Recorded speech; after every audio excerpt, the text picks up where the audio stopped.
So in this tuk-tuk,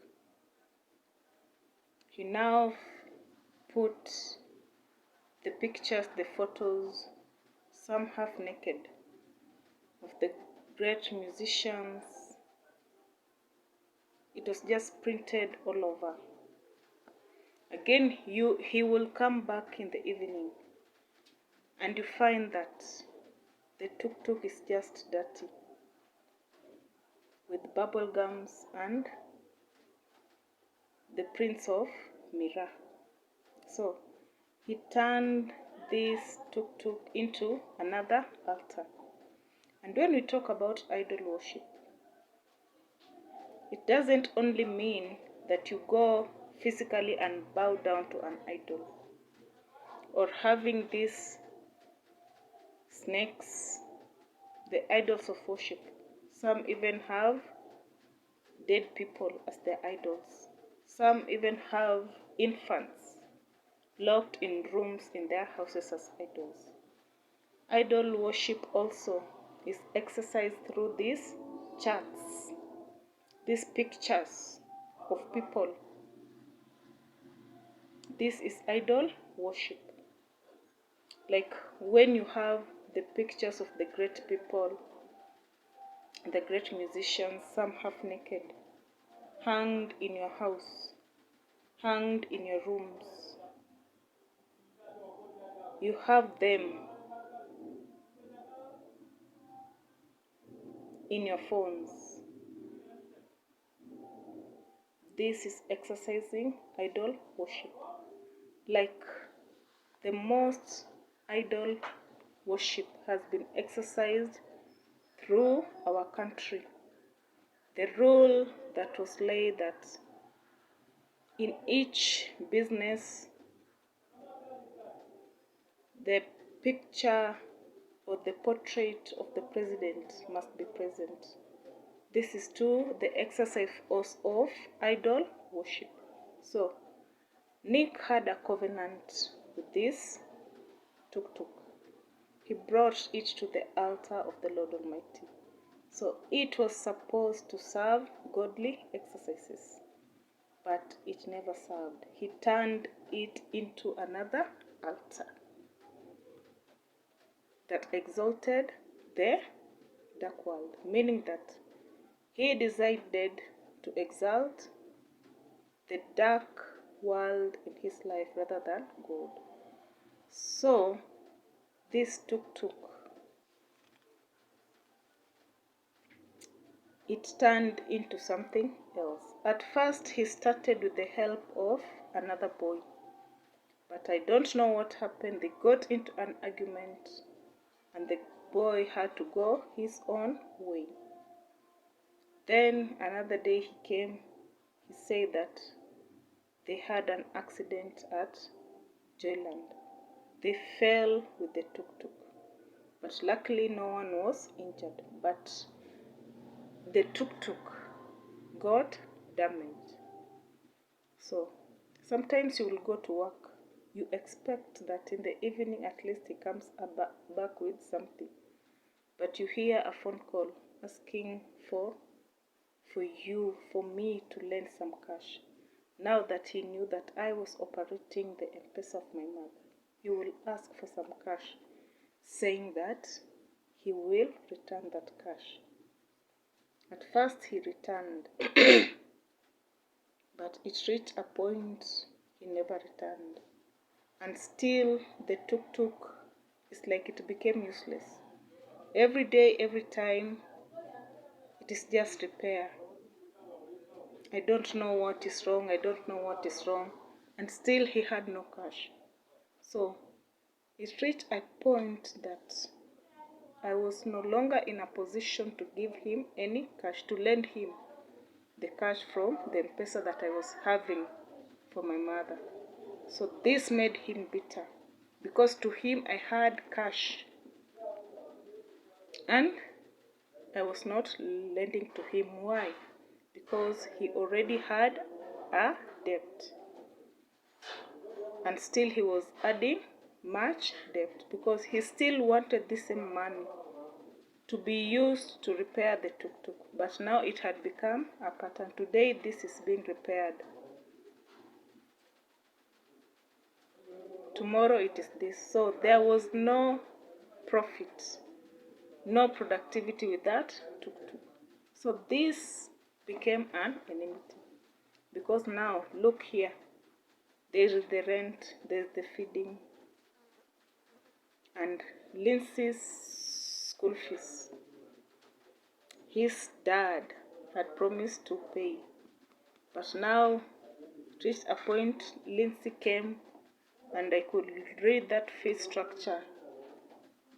They had written that the fee was 55,000. So I was just looking at that structure and laughing. So it was just too much for me. I had no peace. I had no peace. He comes and complains that he has not eaten anything. He's bitter with me. And yet here I am. Sometimes I will go to work. I have nothing. With the M-Pesa business, it is just a debt. He wants more. And the tuk-tuk, it is just like it has just become dead, useless. Because he repairs, he starts the work with it, then another thing happens. It was just in repair, in repair, and in repair. So I just gave up. I just gave up. And I remember even in the mornings, if it happened that when I was heading to work to Lillian, and it happens that he has carried me in that tuk-tuk, I never failed to pay him. I usually paid him. So it became like an enmity. Like everything, he was just seeing I'm responsible for the bad things that was happening to him. So it became worse, the enmity grew. And I remember again another time, just after that first dream that he had of the animals at his stomach, the cold place. There is another that he told me that he had. Nick was in an old land, the old houses that were made of grass. And he was moving outside the compound with a bicycle. So when he was moving outside that compound with a bicycle, he realized that there was something he had forgotten. So when he went back to pick what he had forgotten, the house at which he was to pick that thing, he saw a very huge snake coming out from that house. He got shocked and he tried to pick some dust to throw at the snake and chase it away. So as he picked that dust to throw at the snake, he then saw that the snake had disappeared. But again in the same compound, she saw a tree, and on this tree a woman was standing, but the face wasn't shown to her. And this woman was busy, like she was feeding something on that tree. And that marked the end of his dream. So I still told her to go and see Pastor Priscilla and tell them of that dream, but he never did. I made follow-ups, but he never went, because I knew at least when he does so, it will be the beginning of a new phase, the deliverance for him to have the light of the Lord and know what had been done to him, so that he gets delivered. So it became like a song, and I eventually gave up. Now seeing all this, because I had again stretched to my elastic limit, because now I knew there was no life here. Another sad thing that happened. One night, I was making love to him, but this same urge that was there before, the reluctant behavior for him not to get close to me, was still there. So I was just trying to force myself, but in that process, I was able to see the unseen. I saw a spirit come out of Nick. So when I saw this spirit come out of Nick, I was very, very shocked. I was very, very shocked. And I don't know where I got strength, but I managed to push him off from me. And I slept. And I started crying. I started crying. And I was just asking God, why God? Why God? Does it mean that all this time I have been sleeping with demons? It is the demons who have been making love to me. Now I understand why there was that rebellion. I never wanted him to get close to me. I was never happy. So now I understood why everything was happening. And I cried to God and I said, this is my last. I don't know how I will survive. I don't know how it will happen. But God, today, in my pain, in my cry, in my anguish, this is my last. I'm never going to make love to Nick again. No matter what it takes, God, this is my last. And I just made up my mind that night. I said to God, although we are still living in this same house, I don't know how we will survive, but this is my last. So many people too outside there, because of secret dark covenants, have been sleeping and making love to demons. They belong to the demonic world. They find no pleasure in sex. They don't want to submit to their husbands, to their wives, because there is a wall of demons surrounding them. Either the husband is owned by the demons, or the wife is owned by the demons. So I just felt so bad. I felt so dirty with myself. And I just made up my mind that it won't happen again. Because I was as good as dead. That was what I felt. And I said, whether I got out of that marriage alive or dead, it is just the same thing. Because here I am, living but dead. So I said to myself that whatever it will take,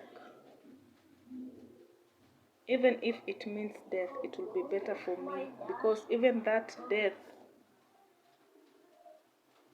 will have gotten me out of that slavery. So I prayed to God and I asked Him to just help me out and see me through. Again, another thing, since my second deliverance, when I was thrown down the second time, since that time, I am always shaken till to death. Anytime, at any point, I'm always shaken by the power of the Lord, the Holy Spirit, especially my right hand. Sometimes it is just the right hand. Sometimes it is both, or sometimes it is just the whole body. I am always shaken. So that became my life, and I made up my mind. So I decided just another day. And I woke up. I went to work. And I decided to go pass by Pastor Priscilla's residence. I remember it was a Thursday. They usually had a fellowship meeting. So I went in and I started talking to her, and I told her everything. And she asked me, what do you want? I told her, I've just reached my finality. It is no more. I'm quitting. And she said, why? And I just told her 2 Bible verses in great faith.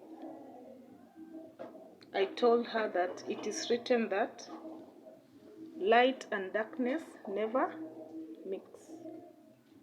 And again I say to her, it is written that let your right hand not cause you to sin. I just told her these 2 statements. And she said to me that let your faith heal you. And furthermore, she told me and said that you are entering into a very tough battle. It won't be easy for you. She told me that you are entering into a very tough, hard battle, that it may involve death. And fighting it needs you to do the extra. You may need to even fast or do something extra. But now she was there asking me that if you decide to fast and you give Nick the food to eat, it may bring more arguments, because he even may say that you have poisoned him. Because I remember during the time that I was in their homestead, sometimes I used to bring him food, but he never accepted that food. He used to just go and take it direct from their kitchen. So at one time he mentioned and said that I may poison him. So she said to me that you may even be required to pray secretly, even in the toilet, even in the bathroom, because now you have entered into a very great fight. Because you may try to pray even in the house in his presence, but you will face opposition. So this again, I remembered the pastor that sent for me through Violet. So I decided to tell Violet that she will take me to that pastor. We organized for this day. So we were both workers at Lillian, no one but you, salon. And we decided to dodge, and we all went in secrecy, because what we realized that our boss Lillian never liked prayers, us going for prayers, because she had her own things, and the prayers that we were having, what she had, the altars that she had, were not happy about it. That's why you will find sometimes she turns against us, because of the demonic spirits that surrounds him, the evil altars that surrounds her. So I went with Violet, and when I went with Violet, she went and she explained to the pastor. And on this day that I went there, I met Felix Musonye, the father to my niece, Jenna Musonye. He also had come to that church for prayers. And I talked to him, and he said that he is a member of that church. And I saw that many people were coming into that church. And again, the receptionist that I met, it was a familiar face. So when I talked to him,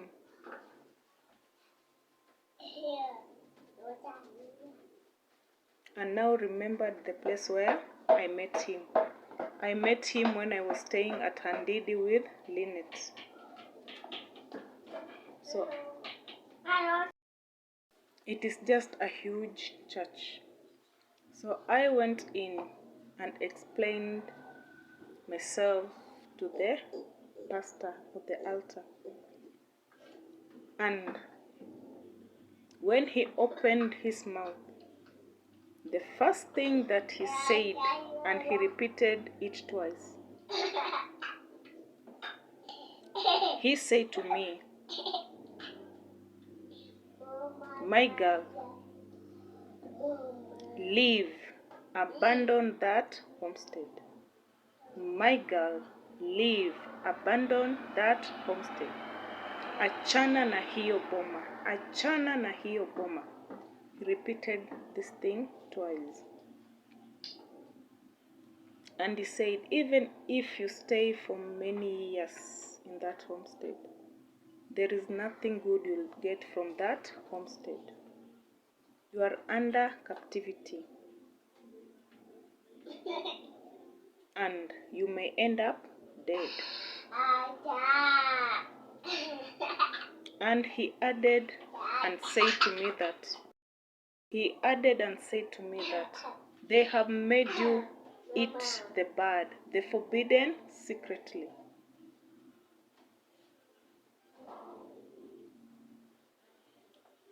So again he asked me and said to me that I am seeing another man in your life. Who is this man? So he was asking about Gideon. So I explained everything to him. And he asked me, saying that, are you ready to be married as a second wife to him? And I said, no. Why did he ask that? Because Gideon confessed of his love for me. And I asked him, now that you have your life, because I told him with me, there's a possibility that very soon I'm going to be free. I'm going to be a single woman. And I explained it to him, and I told him that since the time I started my relationship with Nick, I have never been unfaithful.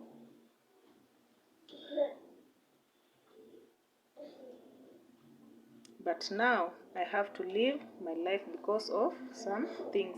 There's something that I have to do.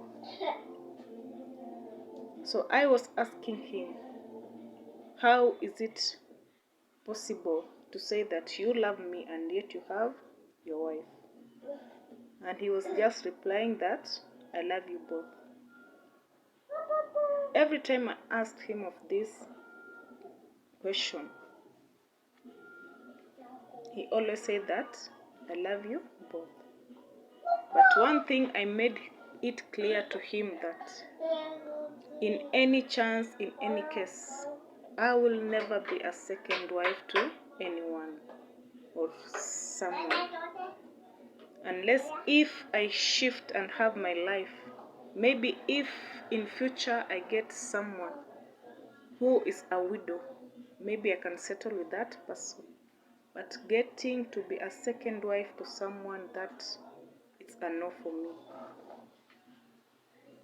So that is how everything went on. But this pastor asked me to come the following day.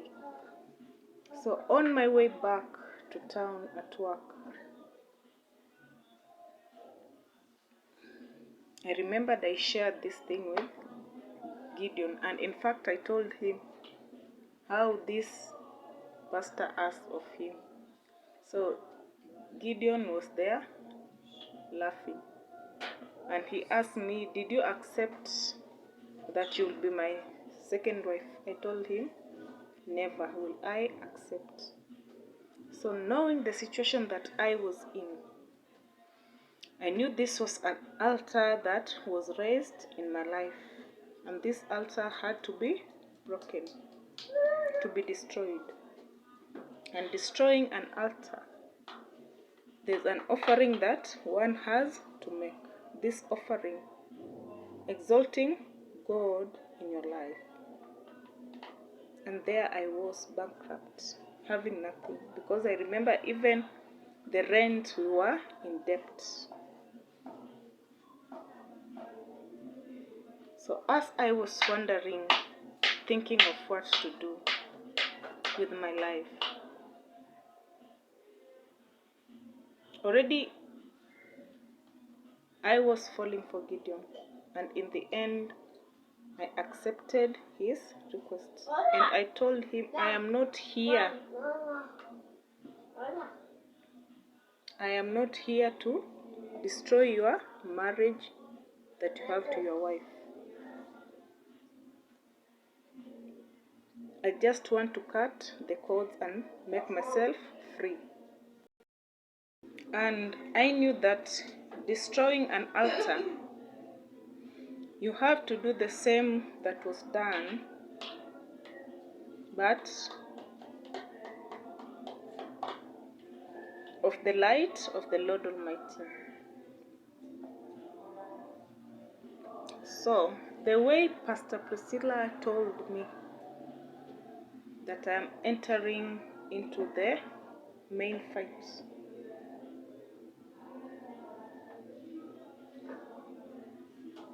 so I had refused to sleep with Nick anymore. And in fact, mostly I chose to remain silent, because whenever I talked, we will never agree on anything. And I remember one day he told me that he will do something to me that will make him be jailed forever in the cells. He opened his mouth and told me that.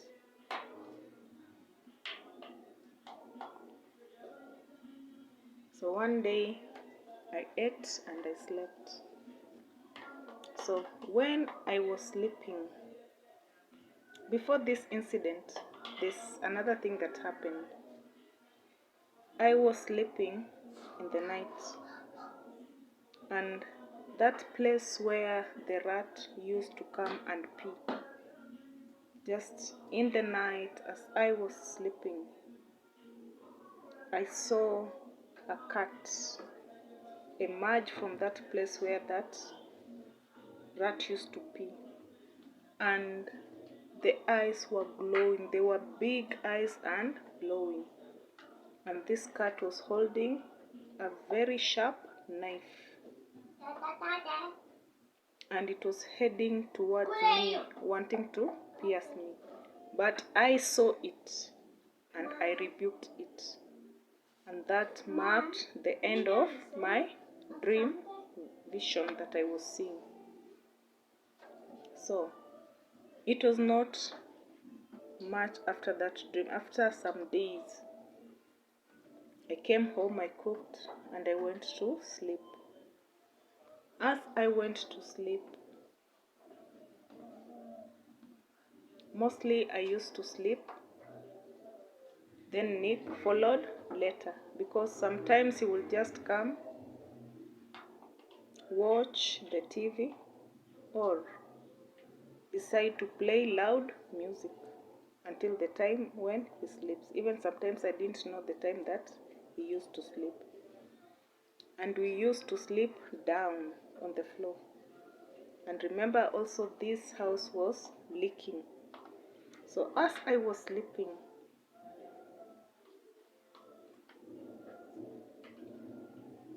in the middle of the night, I was woken up by someone tearing my pant off. He tore it, and I woke up, and there he was seated, and he said to me, "You will tell me why you don't want to make love to me." And as I was trying to reply to him, he immediately stood up from the mattress and headed to the utensils rack, and where the spoons are always kept, he was there searching, like he was searching for a knife to come pierce me. But luckily, he never got that knife because I had used it and it was in the sitting room. So when he failed to find that knife, he came back, slapped me, and he sat on me again and he was strangling me. Alikuwa ananinyonga. So I tried to scream, and he got off me and said, "Today you will tell me why you don't want to make love to me, and you will tell me who is this man who you are letting him fuck you." So I just kept quiet. So when this happened,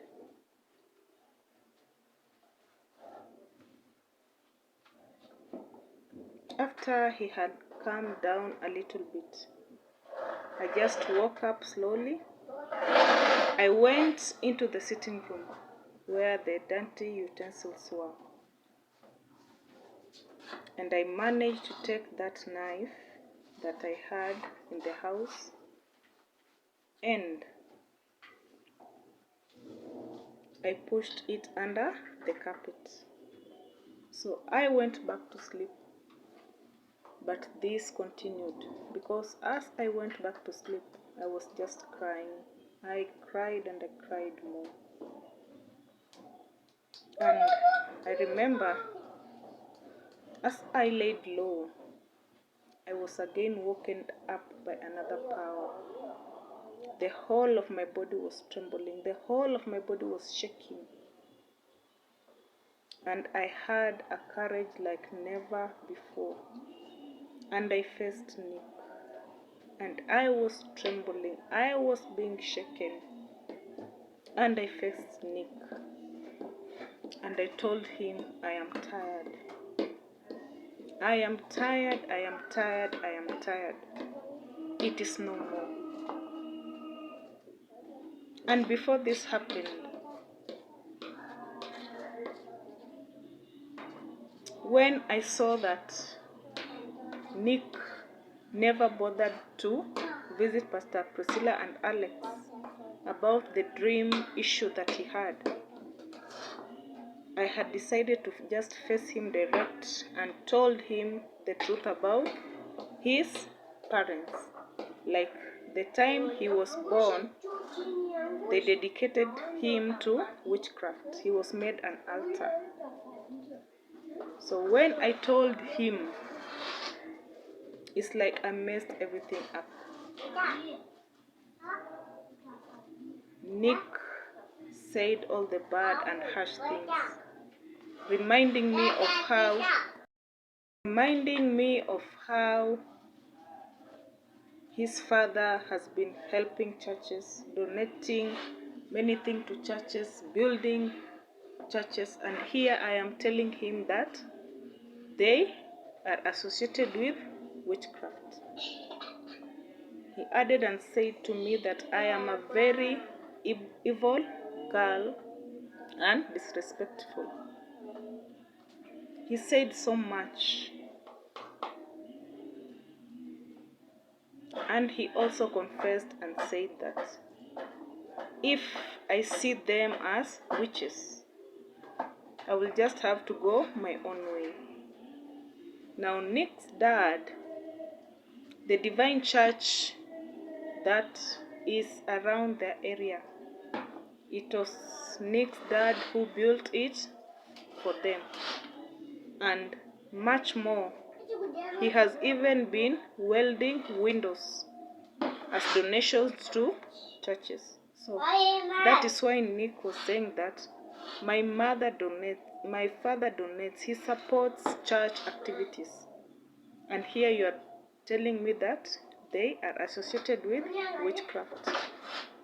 So I had to keep quiet. So during this night too, he raised this issue, saying that I am an evil girl. I don't have any respect. I'm not respecting even his own parents. So he talked much. And I was there very furious. And I was telling him that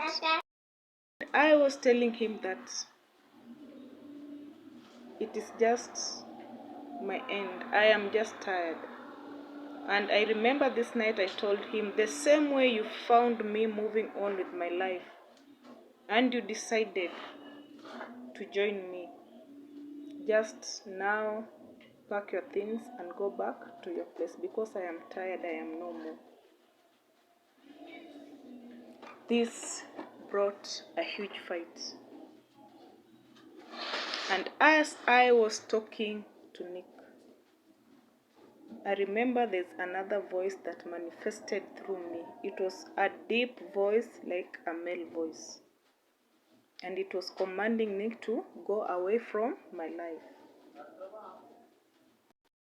So Nick was there, somehow in confusion, somehow listening, somehow in confusion, somehow listening.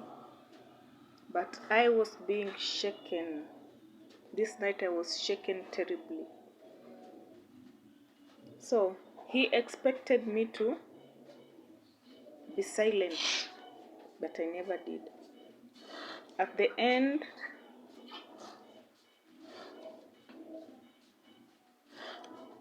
I became silent. But when I became silent, Nick woke up and he said to me that you think you are the one who is only mad. You will see the madness that I have in me. Today, let us see who is living here. So as I was talking and screaming, he took a matchbox, and there were polythene in the house. So he wanted to light up the house while we were inside. Remember, the children are also inside. So I screamed and said that at the top of my voice. I was screaming and saying, he wants to burn the house. So he stopped. So he again laid his hand on me and slapped me. But I never kept quiet. I just kept on saying to him, just pack and leave, pack and leave. I am tired, it is no more. I've suffered a lot. I was just telling that to him. So he decided to now pack his things. So he started keeping his clothes in the sack and tied that sack, and he headed towards the door. So I knew that finally he was going. But reaching the sitting room, he decided to sit down. And when he decided to sit down, he again began the evil talk, saying that he's going to beat me up. So again, I came to pray, and I returned to sleep, but sleeping awake. So in the morning, I woke up to wash the utensils. So as I was washing the utensils, because he had eventually said that in the morning he's going to leave and he's going back to his parents with all the shame. But Now that we already have 2 kids, he's going with 1 kid. He won't let me go with all the kids. So in the morning, when I woke up, when I was washing up the utensils, he began again the argument, and I decided to just keep quiet. I never answered him back. So when he saw that I was not answering him, he took the basin that I was using and he threw it down. The basin split into pieces and all the water spilled in the house. So I continued just washing the utensils. Then he decided to do another drama. He went outside and he came in. When he came in, he went to the utensils rack and took a tumbler. He came, put it on the table, and he lifted the battery of the tuk-tuk. And he said that if I have decided that he lives, he is living but dead. So he was opening that battery so that he pours the acid into the cup and drinks it. So when I saw this, I went out and told the landlord. I explained everything to the landlord. And Lindsay and Nesta were sleeping still. So after explaining everything to the landlord, I decided to go and sit with Mama Saimo. I explained everything to her too. So while I was inside there, I used Mama Saimo's phone to contact Pastor Alex and Priscilla, but they were not able to be reached. And I told Mama Saimo, I'll have to go to Lurambi just right now and see them. So after some few minutes, landlord Victor was able to pass by my place, and they saw that Nick never took that acid, but he was just around rotating in the compound. So I managed to go to Lurambi. It was very, very early in the morning, before 7. I had to knock and wake up Pastor Alex and Priscilla. I explained everything to them. So as much as they tried to call Nick so that they talk to him, Nick never answered their call.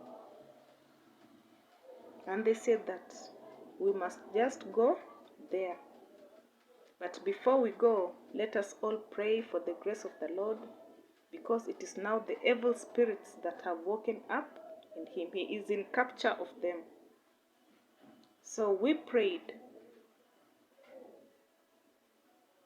and we went to my house. We found that the house was again in a mess. Everything was in a mess. He had also poured water, like everything was just in a mess. So I had to clean first before the meeting could start. So when the meeting started, Pastor Alex and Priscilla talked to us, but Nick's mind and heart was not there. He somehow spoke rude, arrogantly, answering like he feels like. So Pastor Alex and Priscilla guided us.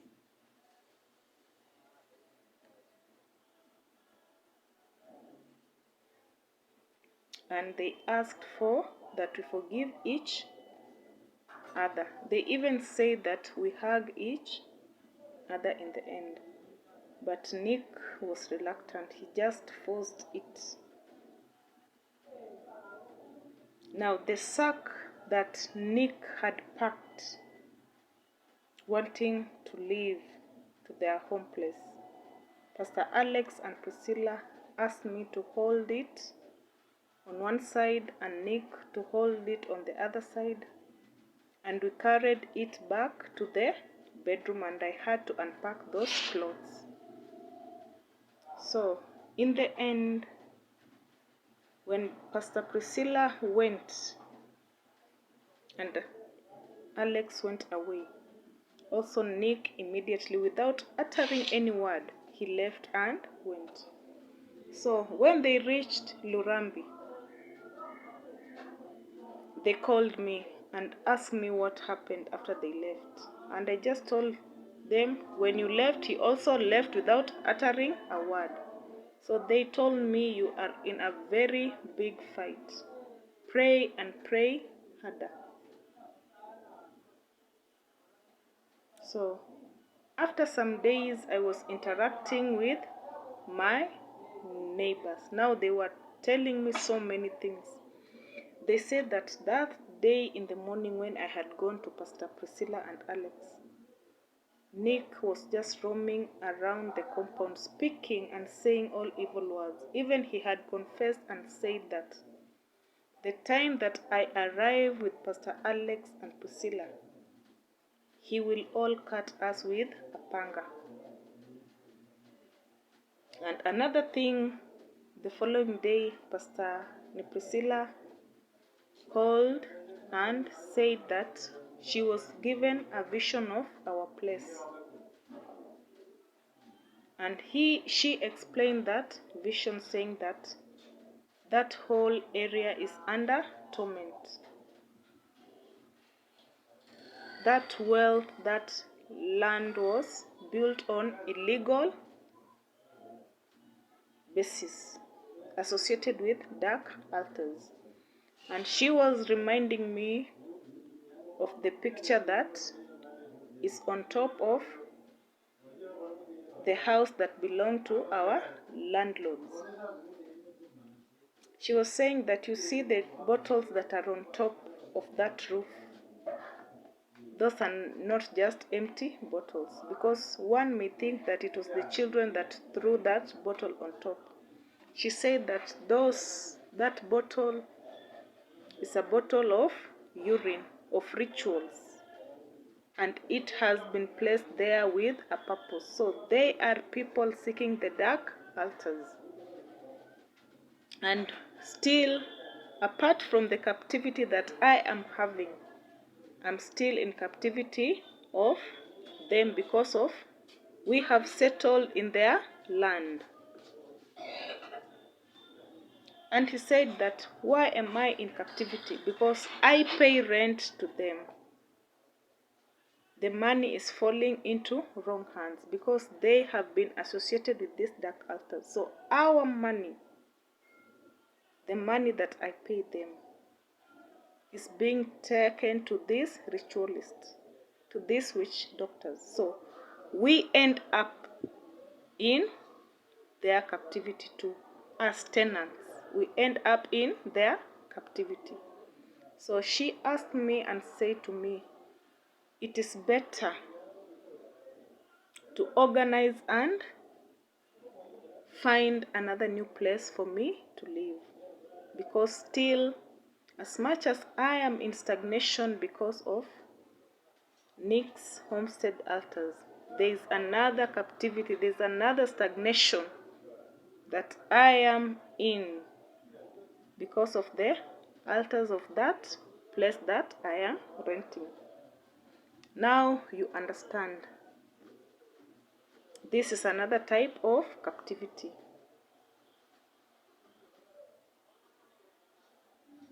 There is that slavery because of marriage.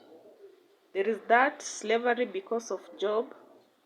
And now there's this slavery that is because of our home places.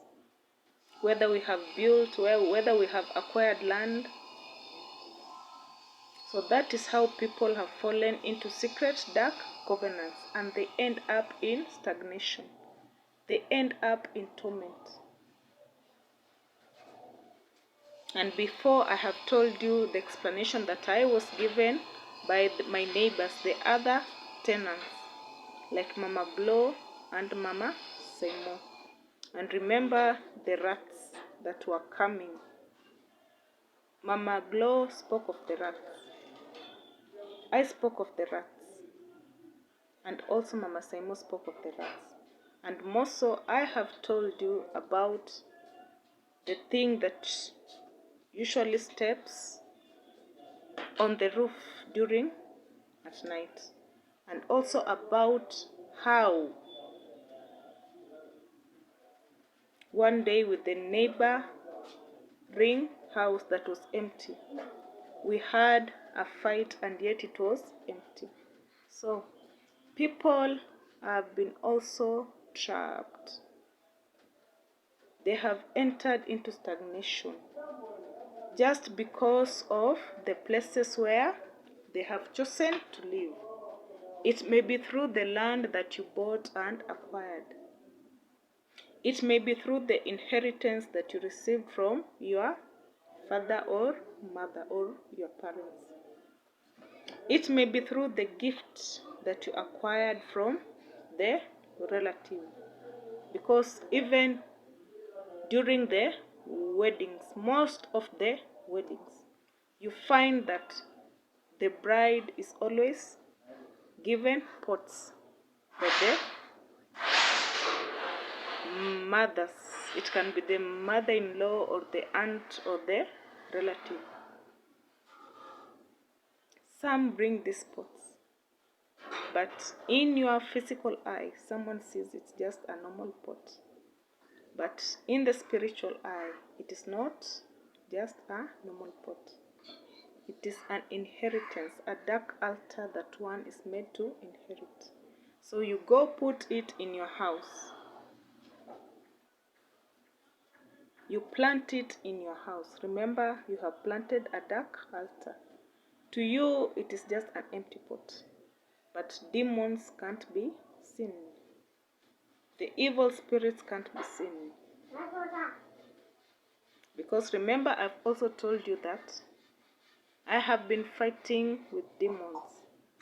They have trying to attack. You don't see them, but you feel the presence. So this is also how it happens with these pots that normally the brides are being given. That's why sometimes you find somebody weds, the wedding is colorful, they love each other, but just after the marriage, you find suddenly there is no love, there is just fighting, arguments. You wonder, and they did a very colorful wedding, and these people used to love each other. You wonder why, what happened? Because of the various gifts they were given during the wedding ceremony. So these gifts, they have ended up planting in their house, exalting that dark altar.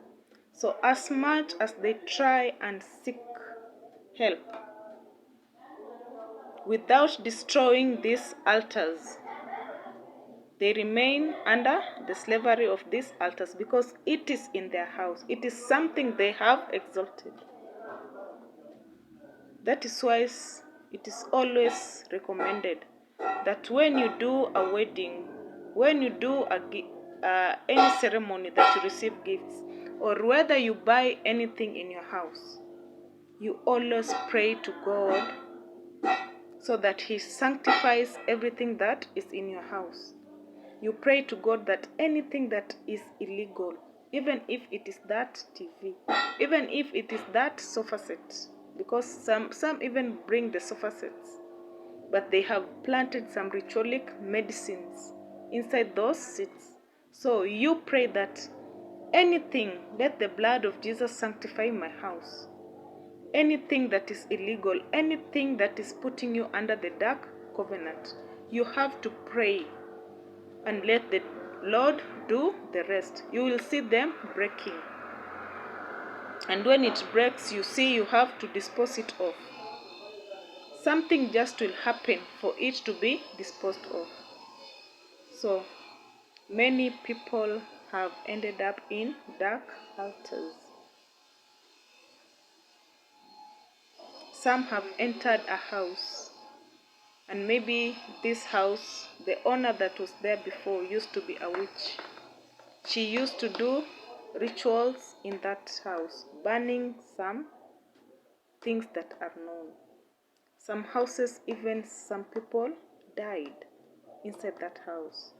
So that is how people enter into secret dark covenants. You find that even at night you won't sleep. There is no peace. So this is how dark covenants have spread to people. People have entered knowingly or unknowingly, and they remain under this captivity. So Pastor Priscilla and Alex were expounding, saying to me, now look at the children of that homestead.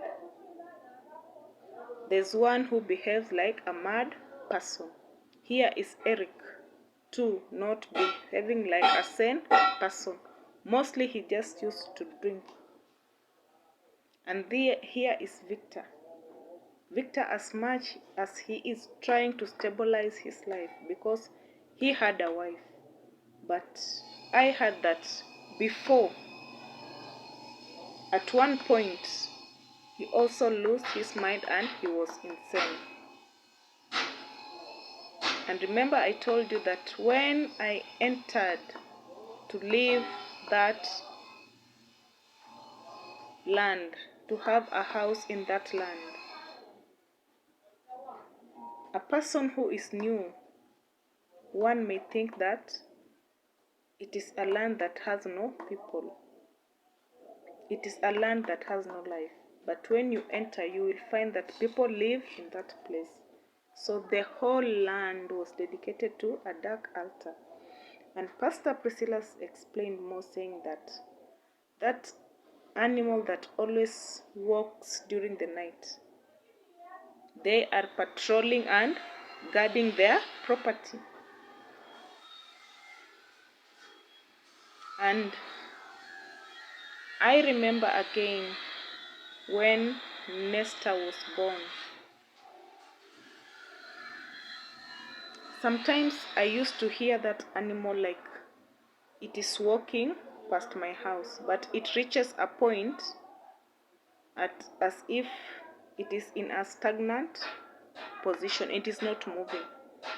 But now when it is not moving, I will hear Nesta starting to cry and crying like if he is in pain. So these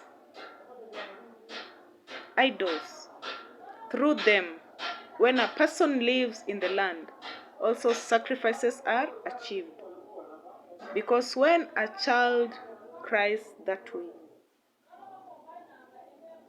they are trying to have their sacrifice from the tenants. So the tenants end up in captivity of their altars. And through this captivity, sacrifices even are made, they are obtained. So that is how everything happened. So this is another born of grave. That even in the places that we live, many people have been made into secret dark covenants. Now, I had forgotten to tell you that when Nesta was born and I had to take him to their place, remember it was after 2 years, and this is the time that I had to visit that place again. But Pastor Alex and Priscilla had said to me that when I decide to take Nesta to their homestead in Ebuchira, I should make sure that I never sleep there. If I do sleep over, it is my own problem. I will regret it. And second, I should be very alert. I should not eat anyhow. That was the message that they gave me. So I went I organized for a day and I went there. So when I went there, I remember that day they were saying that the church was supposed to come and pray. So at the end of the day, the church people had not arrived. And here they were trying to convince me to sleep over the homestead. But I was just remembering what Pastor Alex said to me. And another thing that happened, it was not Nick's mom herself who shaved Nesta's head. It was the wife to Pius, the uncle to Nick. He was the one who shaved Nesta's head, and I was there looking at each and every process. In fact, I was the one who collected Nesta's hair. So I was very alert. And since the church people never came, and they were convincing me to sleep over, because they had promised that they were coming tomorrow. So I just promised them that tomorrow I will come. So the next day again, I just traveled and went there. They did their prayers and I went away because I was happy, I was convinced. Because I had already dedicated Nesta to Emmanuel Jesus Power Ministry. But even after that time, they have tried much, convincing me, coming after me so that I could go and sleep over there again. So it was like a game we were playing. I will just tell them, I will come, I will come, I will come. But in my heart, I knew that I will never go there. So one day while at work, I remember it was an afternoon. Suddenly, Nick's mother appeared at Lillian's place. So Nick's mother is a Wanga. Lillian is a Wanga. So I was a bit busy finishing on a customer, making her head. Then Nesta had just woken up from sleep. So her grandmother, Nick's mother, decided to take Nesta and carry her off. They went away. So this didn't bother me because I knew I will find them at Baraka stores. So after finishing my client, I decided to make a follow-up. So I went there and I saw them sitting at Baraka stores. And the grandmother was the one holding him. And she was together with Sophie. Sophie is the last born of sister to Nick. And she was carrying Nesta and she was talking anamrusha juu nini. So I went and tried to take Nesta, but she said that she is carrying her. So again, Nick's mother asked me if I will take her to Beth. Beth is the sister to Baraka stores, so that she may withdraw some amount of cash. So I decided, since it was not that far, I decided to take her. So she went there and she asked for my help to withdraw that amount that she wanted. So after giving her that cash, again she was asking me if I could take her to the market. And I told her the market no, because my boss will be very angry. She tried to convince me that we won't last there for a long time, but I just refused. So I headed back to the salon, having Nesta. So around 4,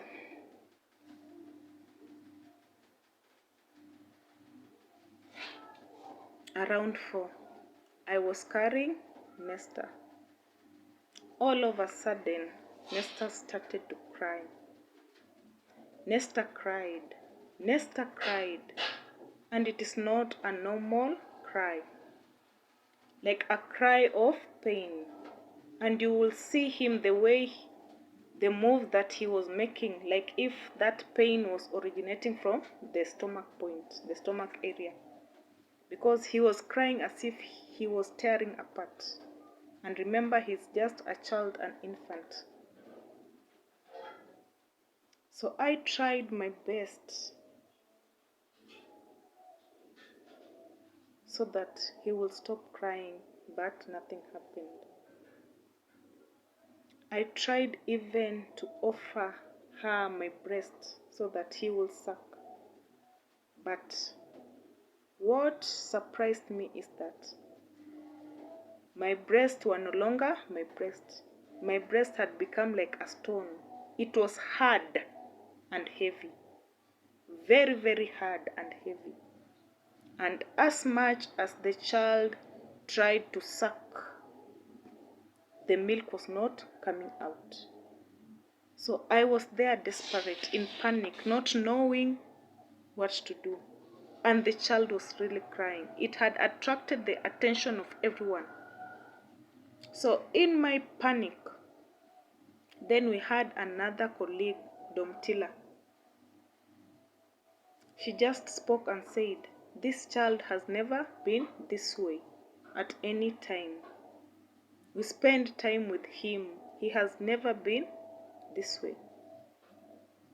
Only this day that her own grandmother has just come and took him away.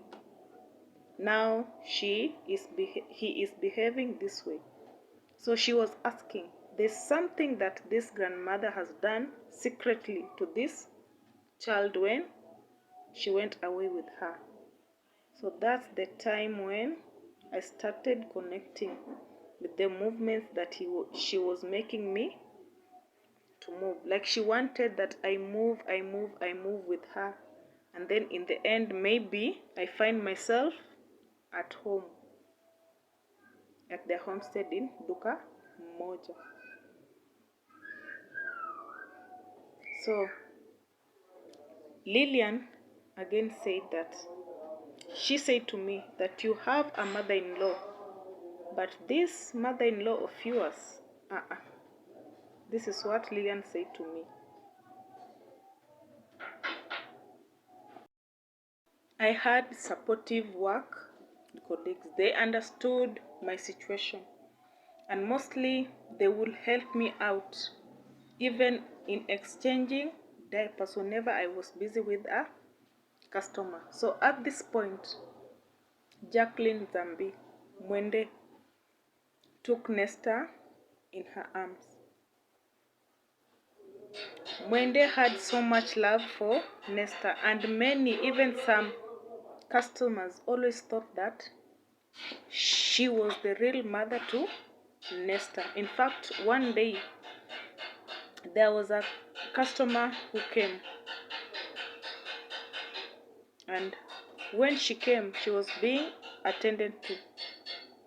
Nesta was asleep, but when he woke up, when she saw that I was breastfeeding Nesta, she was shocked. She was shocked. And I asked her, "Why are you shocked?" And she replied and said to me, all this time that she has been coming to this salon, she knows that Mwende is the real mother to Nesta. But even after seeing me breastfeed Nesta, she was not still accepting that I am the real mother to Nesta. So I had supportive friends. So Mwende took Nesta, and she was holding her and praying to her, praying for Nesta. But when I tried to handle Nesta back into my arms, it's like she exploded. He exploded crying.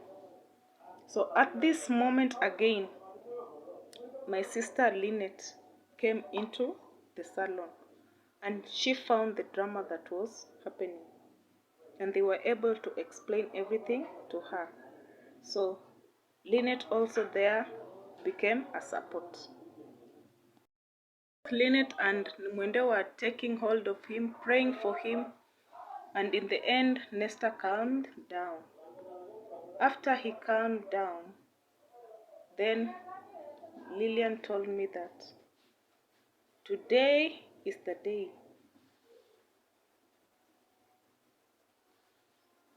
You will go and sleep over at Nick's homestead. And I told Lillian I will never go there. I will never go there. If to her this was a trap, whatever he did to Nesta so that he may cry and eventually go to the homestead, he will wait for me and she will never see me. So I prepared myself and went for prayers in Lurambe to Pastor Alex and Priscilla. I explained everything to them. So after those prayers, as I was heading back home, I remember it was dark. Again, I almost got an accident. So when I entered the house, Nick had already arrived. I explained everything to her, what her mother did, but Nick never replied anything. So sometimes Nick made me wonder if he knew that her parents were wicked. They had witchcraft, doing the rituals.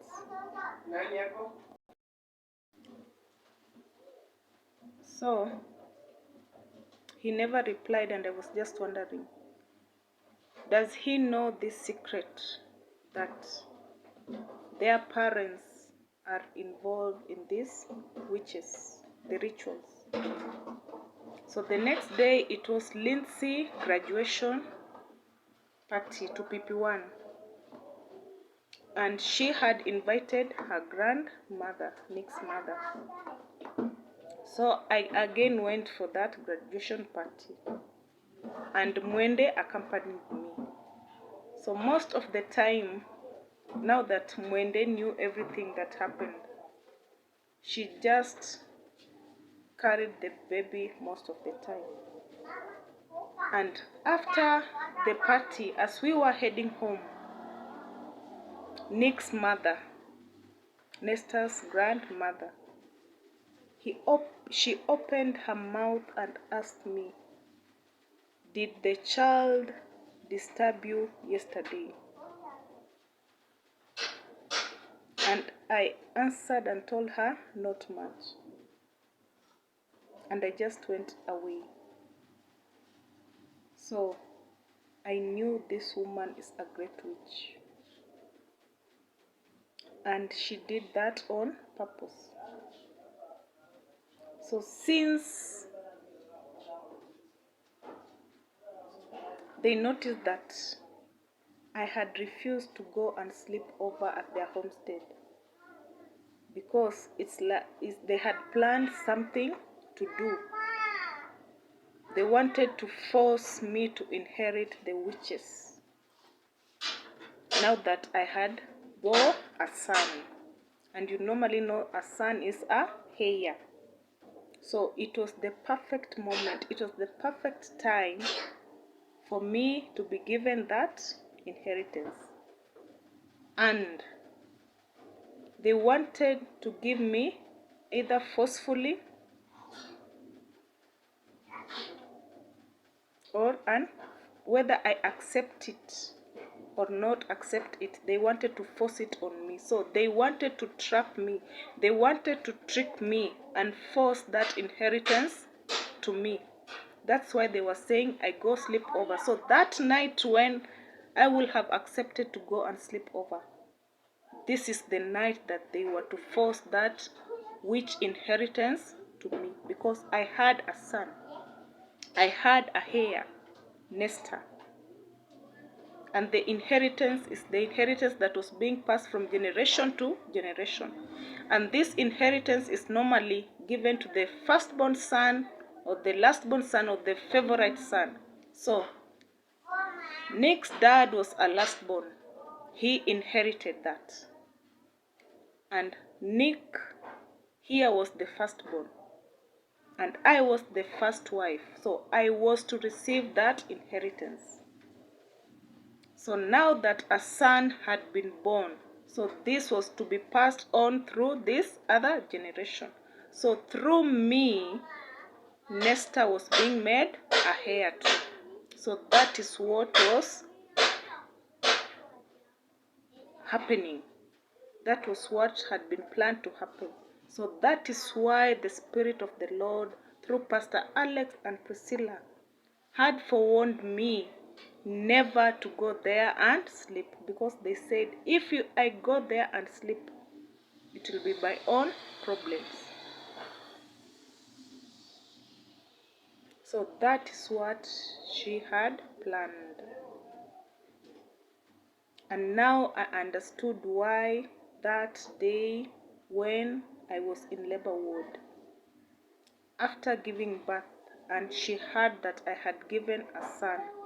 And now I understood clearly why she said that this is now the moment that she is accepting that I am the wife of Nick, because I had born a son, a heir who is to inherit the witches through me, the generational idols to be passed on to the new generation.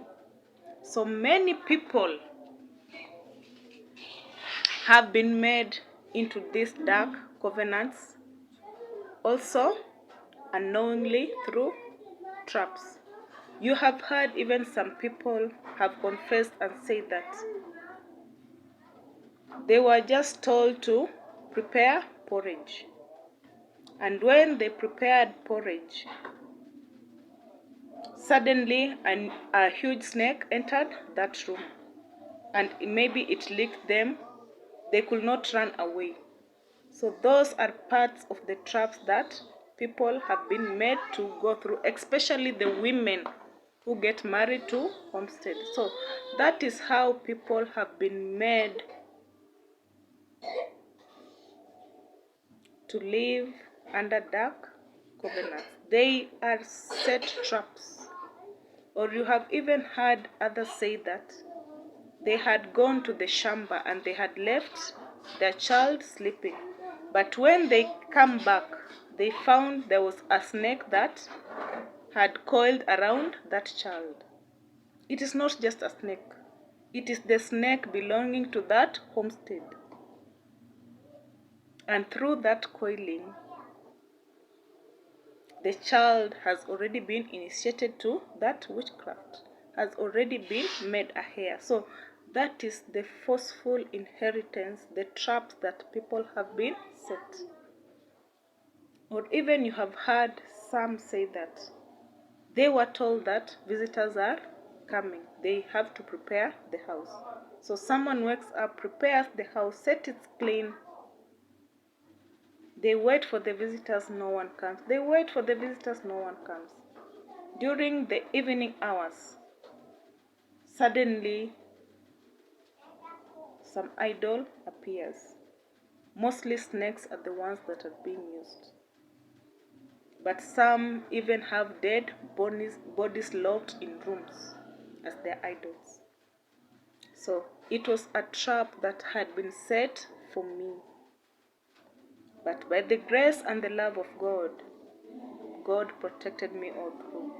And still I remember I said this thing to Nick, but still he kept quiet. He never answered anything.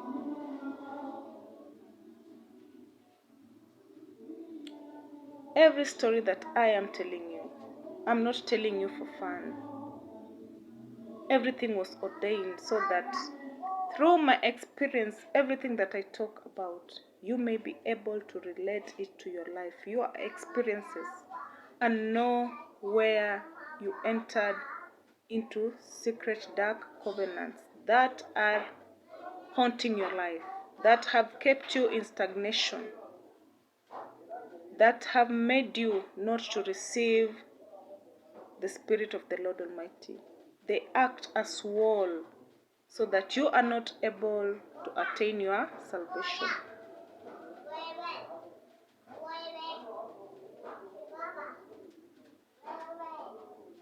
Lord remains Lord. He remains King. He remains the light. A child of light remains a child of light.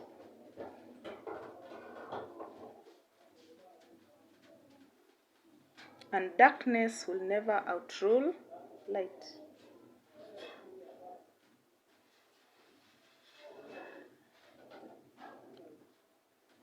So never stagger in any option that you make. As long as it is true, as long as you are exalting what is of the light, trust and hope in the Lord Almighty. It may get tough, it may get worse, but He is there to rescue. He is there to help. He is there as the shield.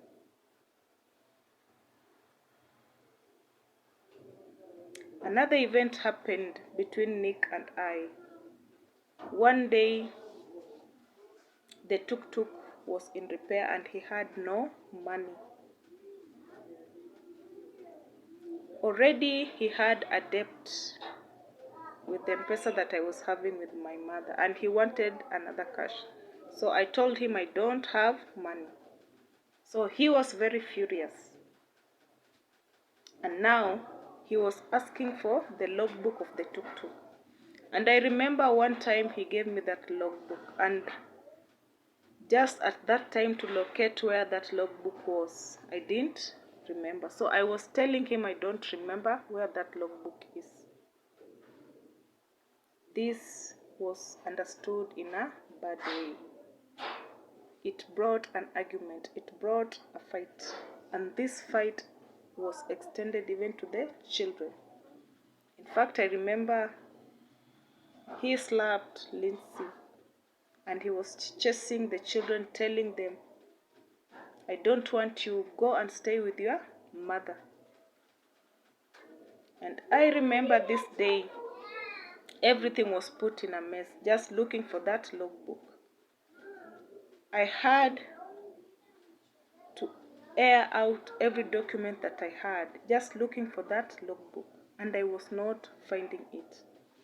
Lindsay was there standing, looking in great sorrow, just looking the way I was desperate looking for that thing. And here Nick was standing there furious because he wanted that logbook so that he will take somewhere and be able to acquire a loan.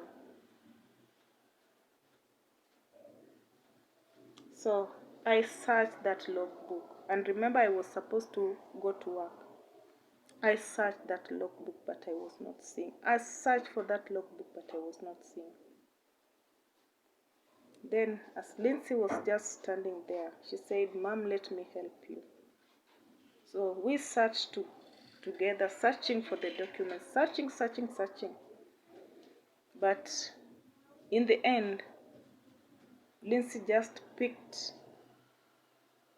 a paper. Among the papers that I was having, she just picked a paper. And when she picked that paper, she was asking me, is it this one? And when I looked, I found out that it was just that logbook. So sometimes the dark spirits, the dark torment will make you blind, not to see, so that they achieve what they want.